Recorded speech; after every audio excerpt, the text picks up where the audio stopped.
Veamos.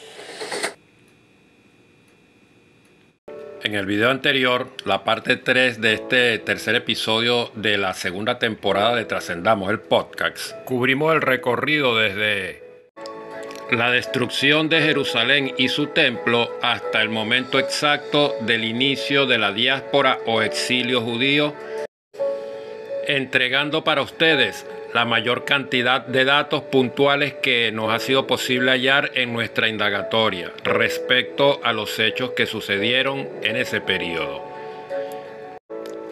Habiendo puesto ya en contexto los sucesos mencionados y anteriormente en la segunda parte haberles dejado de igual forma los datos históricos sobre la desaparición de Israel, del Israel bíblico, a mano de los asirios, corresponde en esta entrega adentrarnos en los hechos posteriores a los ya vistos, los cuales nos mostrarán cómo el pueblo judío bíblico, al igual que sus parientes los israelitas bíblicos, dejaron de ser, mientras se diluyeron en mestizajes con otros grupos, pueblos y naciones.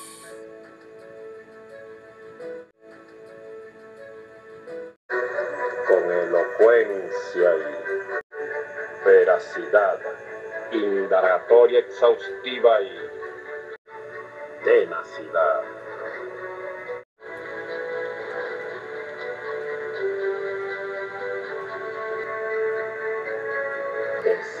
Destruyendo constructos, desbaratando palacios. Su agapao Avex Namblú les extiende la más cordial y fraterna bienvenida a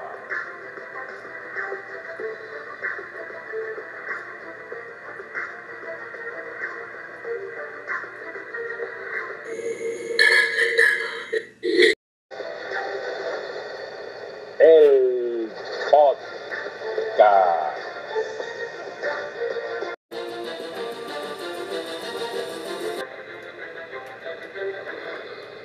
En su segunda temporada.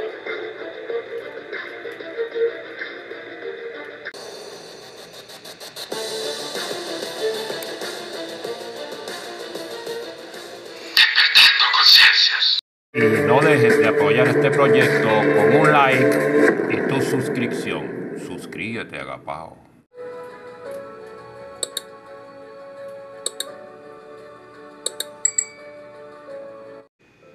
Bien, agapaos, hemos llegado a la cuarta parte del tercer episodio de esta, la segunda temporada de Trascendamos el Podcast, donde, como ya sabemos, el tema abordado es Israel y el conflicto en el Medio y Cercano Oriente. Y habiendo hecho ya una introducción, vamos con lo que corresponde, agapaos. Los hechos que forzaron a los judíos iniciar el éxodo, exilio o diáspora son los que ya hemos narrado. La dura y aplastante derrota sufrida tras la rebelión de Bar Kokhba, iniciada en el 132 de la Era Común, y la derrotada la misma en el 136, 4 años después, por las tropas romanas. La profunda destrucción de ahora, no solo Jerusalén, sino muchas otras localidades de la provincia de Judea, y por si fuera poco, la prohibición de la entrada de judíos a Jerusalén, a la cual, tras reconstruirla, el emperador Adriano la hizo llamar Aelia Capitolina, y además declaró proscrito el culto judaico, obligando así a los judíos a buscar otros destinos, como por ejemplo, algunos marcharon a la península arábiga, llegando a ubicarse y a radicarse en el poblado de Haibar y en la localidad de Yarit, Yarit Haibar al norte de Yarit, y este Yarit no es más que la conocida hoy como la ciudad de Medina en Arabia Saudí. Otro grupo prefirió ir hacia el Imperio Parto, que fue una de las principales potencias políticas y culturales en aquel tiempo y se ubica en el territorio de lo que hoy conocemos como Irán.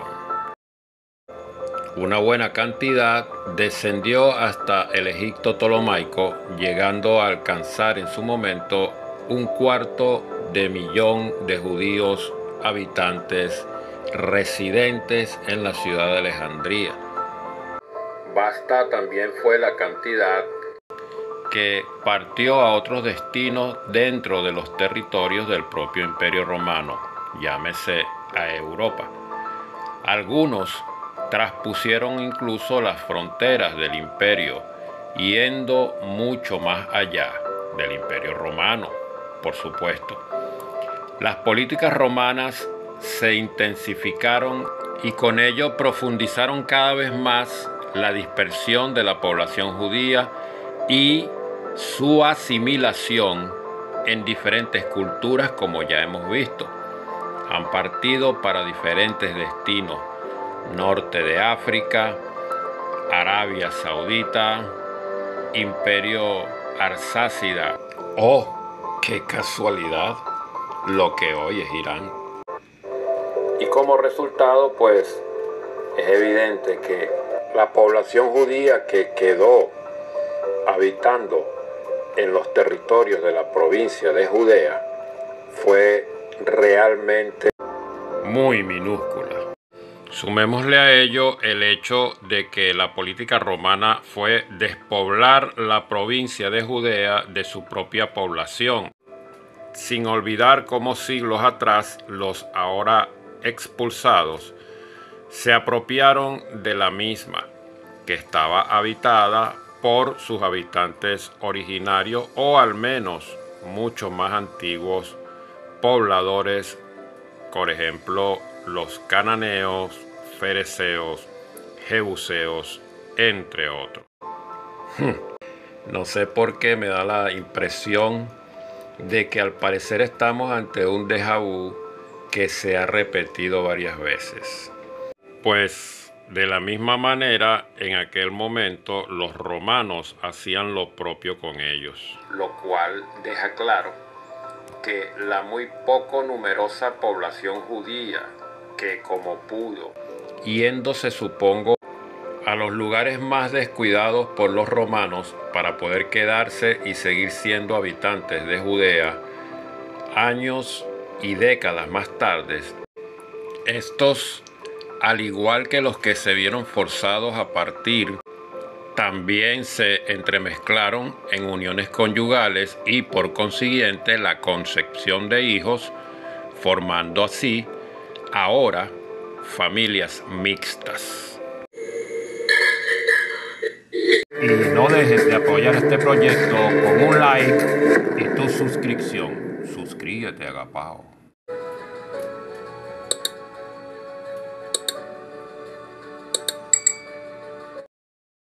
Despertando conciencias.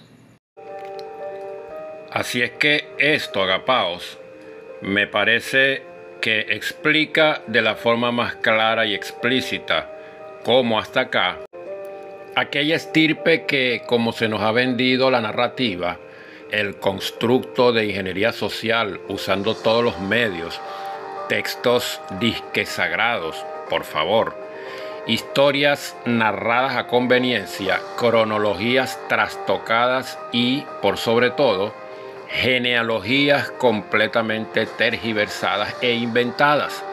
Según se nos ha vendido la idea, se mantuvieron y se han mantenido con una línea genética única, apartada del resto de la humanidad, cosa que el mismo libro da para desmontar, pues lo podemos ver en lo que narra el libro de Esdras. Veámoslo. Capítulo 9. Acabadas estas cosas, los príncipes vinieron a mí diciendo: El pueblo de Israel y los sacerdotes y levitas no se han separado de los pueblos de las tierras, de los cananeos, heteos, fereceos, jebuseos, amonitas, moabitas, egipcios y amorreos, y hacen conforme a sus abominaciones. Porque han tomado de las hijas de ellos para sí y para sus hijos, y el linaje santo ha sido mezclado con los pueblos de las tierras, y la mano de los príncipes y de los gobernadores ha sido la primera en cometer este pecado. Como bien nos dice el decir, quien tenga oídos para oír, oiga.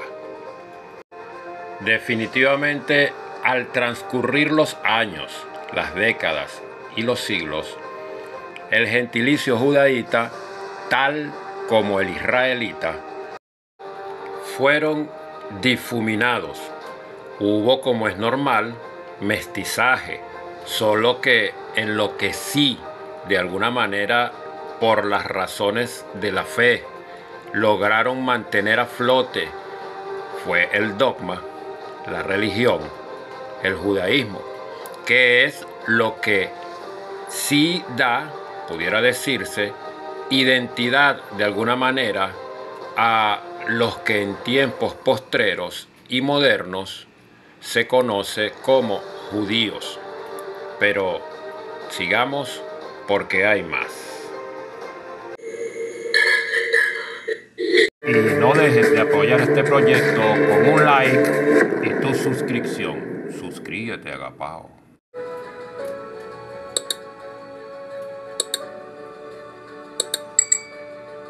Despertando conciencias. Para poder plantearnos llegar en esta oportunidad a la conclusión del tema, es menester dar largos saltos en el tiempo para poder acercarnos a donde requiero llegar. Pues si continúo de forma lineal en los hechos, esto tomará no 4 ni 5 partes. Nos tomaría semanas, incluso meses, ya que estamos hablando de un tema bastante amplio, profundo y con muchas intríngulis. Así que vamos a dar un gran salto en el tiempo y para ello introduciré en mi narración de una vez a Hazaria, el imperio házaro.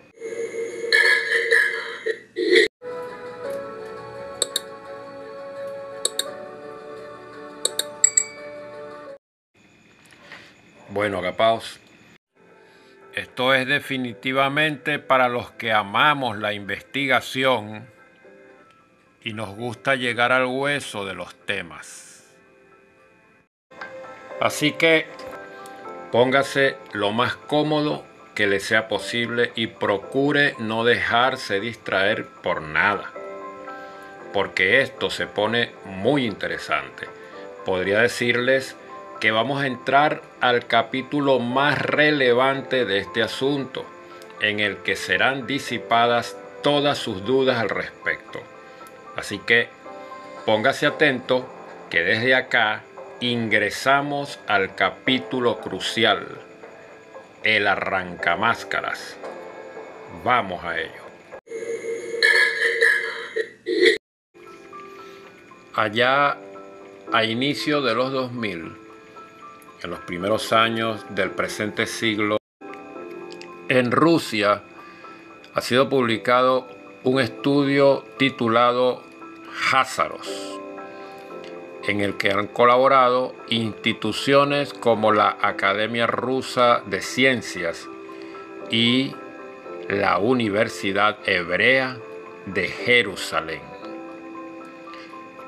Del mismo se desprende la siguiente información. 1000 años antes del nacimiento del moderno Estado de Israel, existió en el este de Europa un reino judío que utilizaba la escritura hebrea, elaboraba sus leyes con arreglo a la Torá y era dirigido por reyes que se llamaban, por ejemplo, Aarón o Yosef.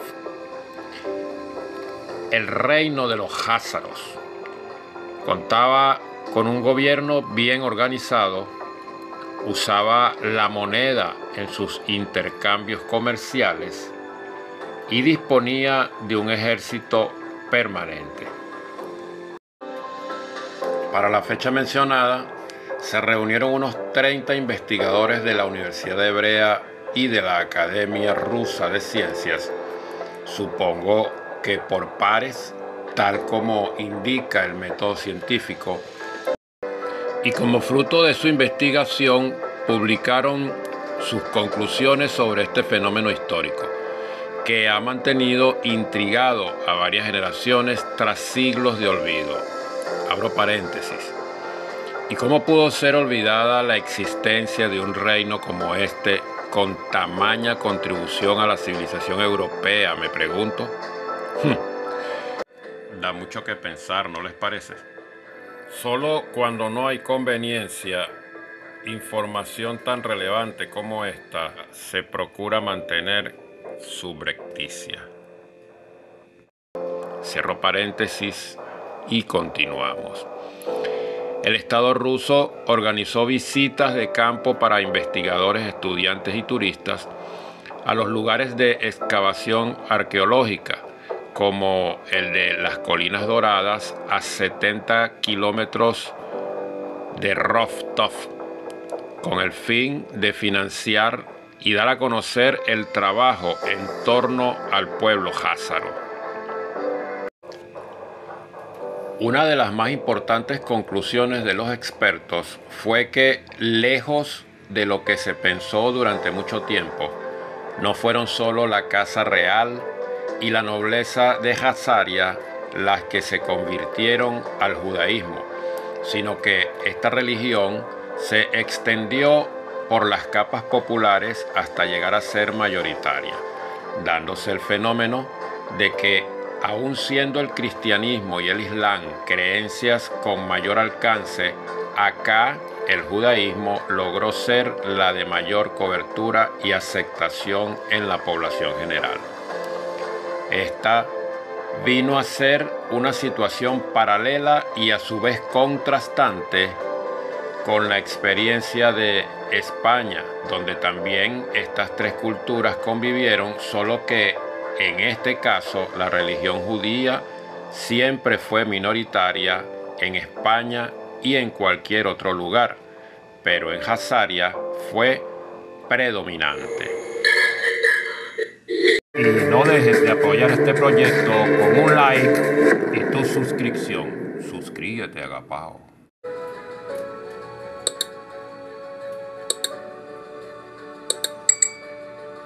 Despertando conciencias. Hasta acá les estuve convidando la información que hallé hace 10 años atrás, que alguien identificado como Diego Merri del Val actualizó el 11 de junio del 2006 desde Moscú. En adelante vamos a enriquecer lo hasta ahora visto y oído, profundizando un poco más con información que hace ya buen rato es pública allí en la web. Bien, se trató de un pueblo, el házaro, que como la gran mayoría de los pueblos practicaba lo que el cristianismo vino a llamar paganismo, es decir, el chamanismo.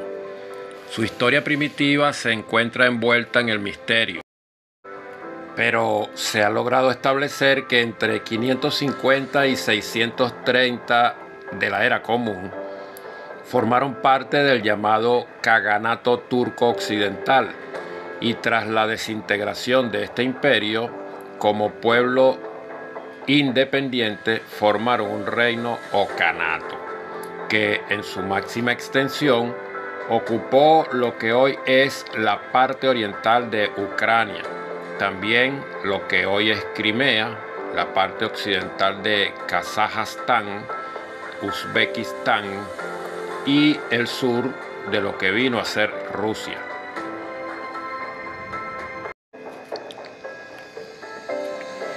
En el siglo VI, de la mano de Bumin, Kagán e Istami, quienes insurgen al poder de los Göktürk, fundando el primer Kaganato turco de los Göktürk, en Asia Central, Bumin se destacó como Ilich Khagan y estableció la capital en Otu-Khan, pero murió poco después.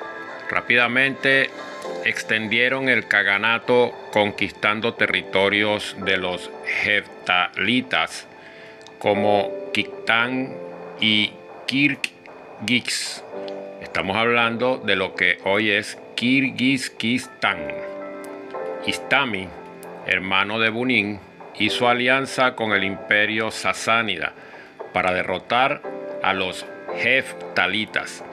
Este kaganato turco fue conocido también como el Kaganato Göktürk, imperio que estableció y unificó bajo su dominio una gran extensión de las estepas euroasiáticas y zonas de antiguas civilizaciones, jugando un papel muy importante en la ruta de la seda.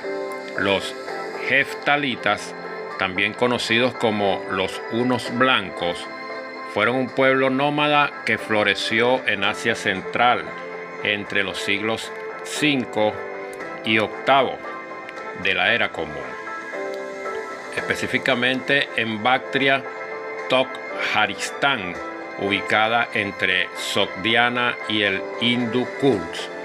Esta zona actualmente es parte de lo que conocemos como Afganistán y Tayikistán. Bactria se ubica al norte de Afganistán. Hacia el siglo V se establecieron en Bactria. En su expansión, de manera obligada, tuvieron que enfrentarse al oriente con el imperio Gupta en la India, donde realizaban saqueos y destrucciones, y al sur contra el imperio sasánida en Persia, de quienes lograron separar a los tayikos de otros pueblos de origen iraní.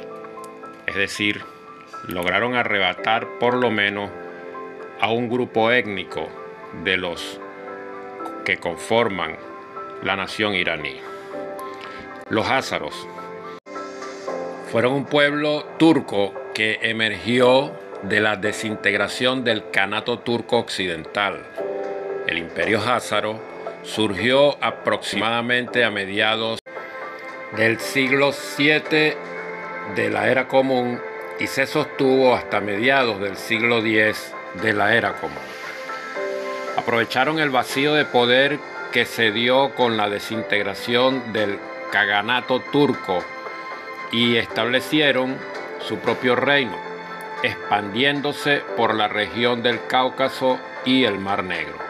Jugaron un papel importante como aliados de Bizancio y como barrera de contención contra la expansión del Islam hacia Europa Oriental. La conversión al judaísmo del rey Bulán en el siglo VIII y posteriormente de parte de su pueblo es un aspecto muy distintivo de su historia. En su momento máximo de esplendor, ellos y sus tributarios controlaban buena parte de lo que hoy es Rusia, Kazajistán occidental, el este de Ucrania, una parte importante del Cáucaso, Dagestán, Azerbaiyán, Georgia, Crimea, entre otros. Los házaros fueron aliados importantes del Imperio Romano de Oriente, Bizancio, contra el Imperio Sasánida, además de construir o constituir una significativa potencia regional en su momento de máximo esplendor. Emprendieron una serie de guerras, todas victoriosas, contra los califatos árabes, evitando así la invasión de Europa Oriental por parte de los pueblos musulmanes. Y no dejes de apoyar este proyecto con un like y tu suscripción. Suscríbete, agapao.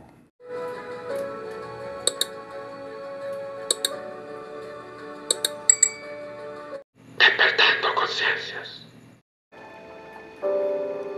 A finales del siglo X, su poder declinaría frente al nuevo poder que emergería para quedarse y crecer en la región, la Rus de Kiev, siendo absorbido el imperio házaro por los estados eslavos que a posteriores emergerían.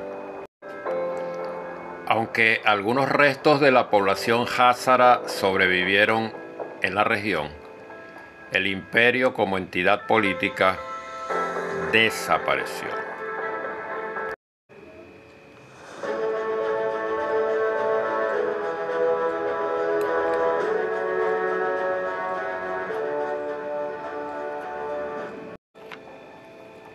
Posteriormente a esto, pequeños núcleos házaros sobrevivieron en la estepa póntica hasta que en el siglo XIV las epidemias de peste y las invasiones mongolas los obligaron a diseminarse a diferentes destinos en Europa Oriental y Occidental. Es decir, migraron tanto a Polonia, Letonia, Estonia, Lituania, Rusia, Bielorrusia, Georgia, como a Alemania, Francia, Inglaterra, España, Portugal, Italia, Países Bajos, etc. Es decir, se diseminaron por todos los estados europeos. ¿Quiénes? Los judíos házaros, o mejor dicho, los házaros judíos. Y estos son los que hoy conocemos como judíos. La pregunta: ¿será que esta gente de origen turco-mongol tiene genéticamente algo que ver con los nacidos en Medio Oriente o Cercano Oriente, o los que se hacen llamar semitas? ¿Serán estos pueblos europeos de origen turco-mongol, blancos, caucásicos, serán semitas? La pregunta queda en el aire.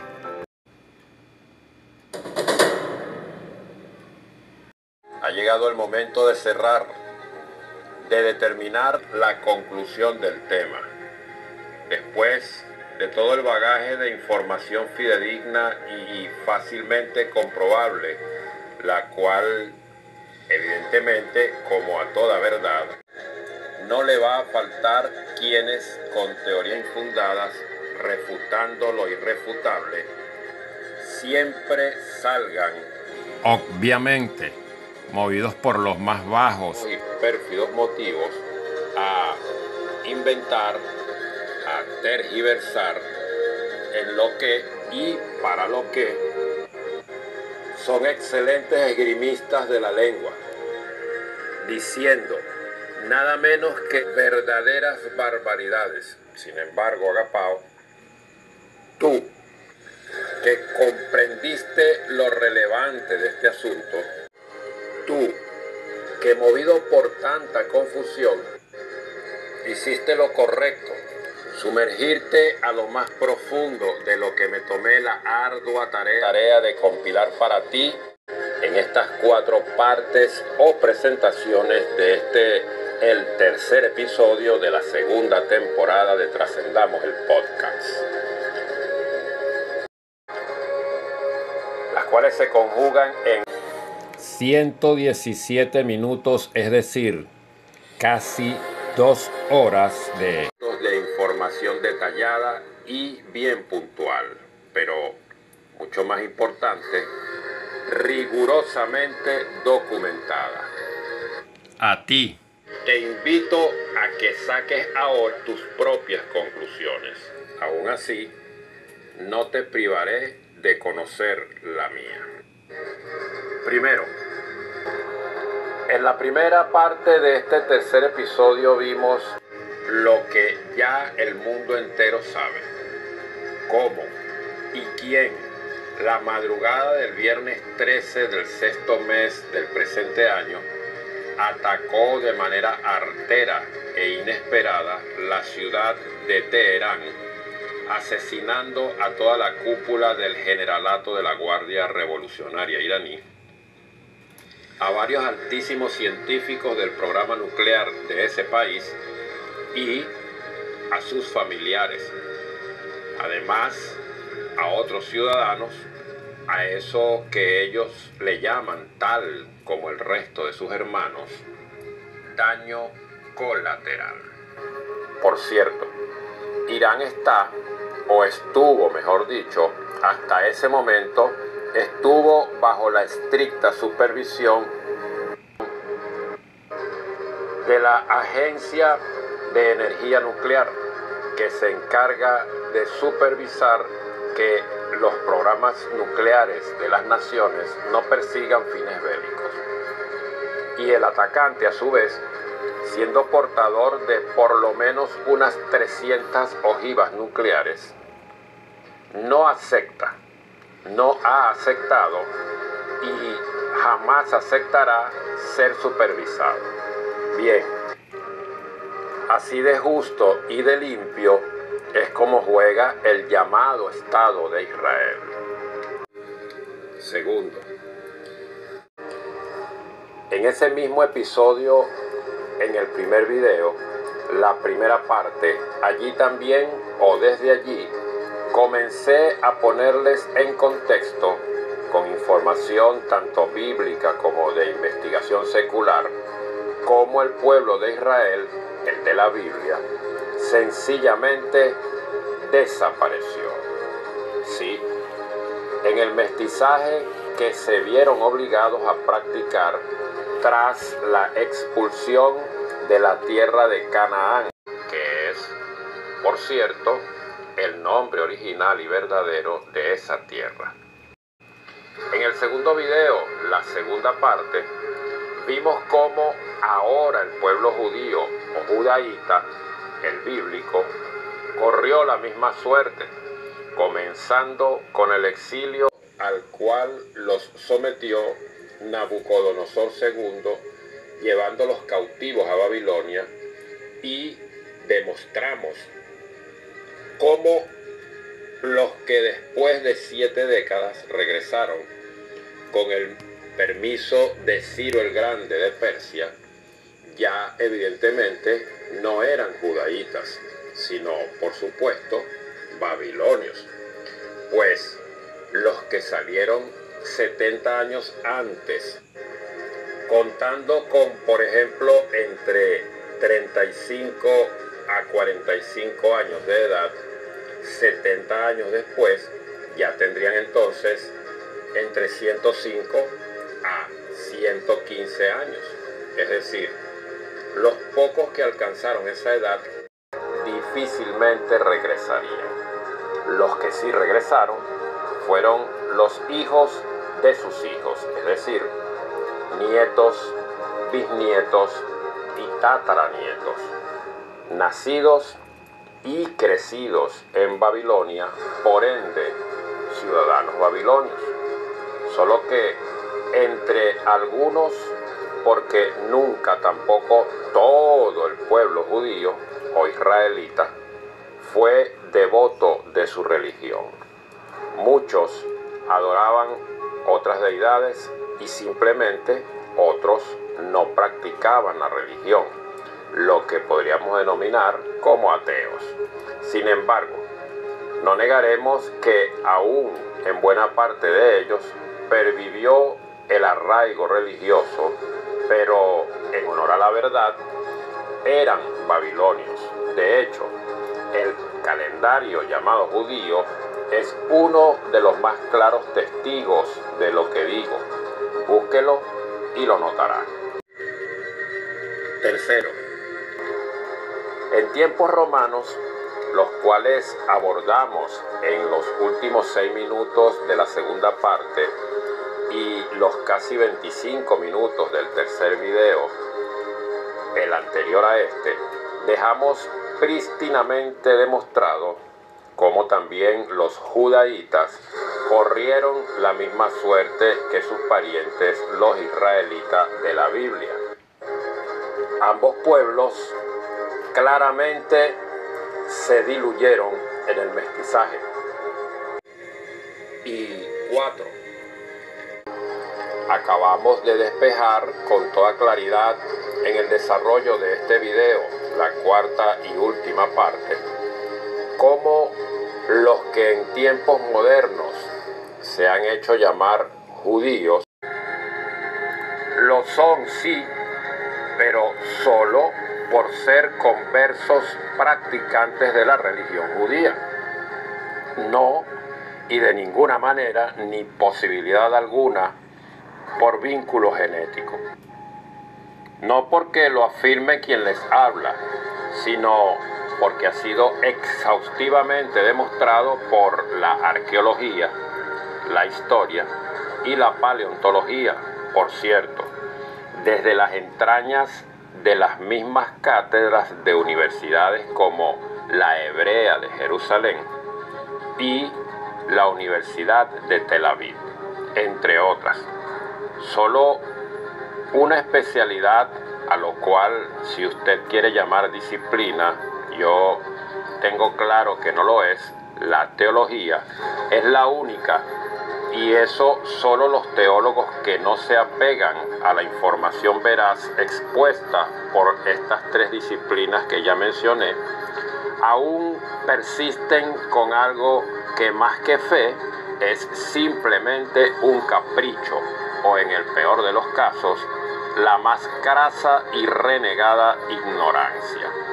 Solo desde esa perspectiva, y la perspectiva más corrupta que existe, la política, desde esas dos, es desde donde aún pretenden que los pueblos avesados, los que amamos la investigación y no nos conformamos con las historietas oficiales, pretenden que asumamos que esta entidad, todos conocemos su verdadero identificativo, o acá, el sionismo, nos pretenden hacer tragar que son o que tienen algo que ver con los dos pueblos de la narrativa bíblica, Israel y Judá. Mi conclusión entonces es la siguiente: no, rotundamente no, pues está clarísimamente demostrado que quienes en tiempos modernos y actuales son llamados Israel simplemente no son aquel Israel del cual habla la Biblia, ni son judaítas los judíos modernos y actuales. No lo son. Por tanto,